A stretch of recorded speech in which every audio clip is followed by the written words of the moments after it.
لە یاریەکانی هەفتەی چوارەمی خولی تازە پێگەیشتوانی کوردستان سێمێڵ لەسەر یاریگەی خۆی میوانداری هەولێری کرد. لە نیوە یەکەم کوڕانی تازە پێگەیشتوانی هەولێر باشتر دەرکەوتن و کۆنتترۆلی تۆپ و یاریگەیان کردبوو.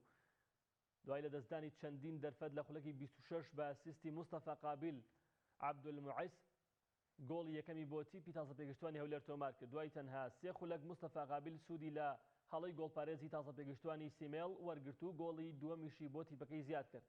لە خولەکی سیوەش ناوبژوان لەدانێکی سزای بۆ تازە پێگەیشتوانی هەولێر هەژمار کرد و مستەفا قابیل جێبەجێ کرد. تۆپەکەی ڕێگەی ستونی گرت و لە کێشەی گۆڵی نەبڕی.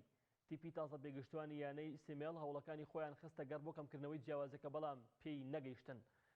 لە تەواوی کاتەکانی نیوەی دووەمیش ڕووداوێکی گرنگ ڕووی نەدا و تیپی تازە پێگەیشتوانی یانەی هەولێر بە 2 گۆڵی بێوەڵام سەرکەوتنیان تۆمار کرد. بەم شێوەیەش تیپی تازە پێگەیشتوانی یانەی هەولێر لە کۆی 4 یاری بۆ خاوەنی 9 خاڵ و پێشەنگی کۆمەڵەکەی وەرگرت. تازە پێگەیشتوانی سێمێڵیش لە کۆی 3 یاری خاوەنی تەنها 3 خاڵە و لە پلەی سێمی کۆمەڵەی یەکەمدایە.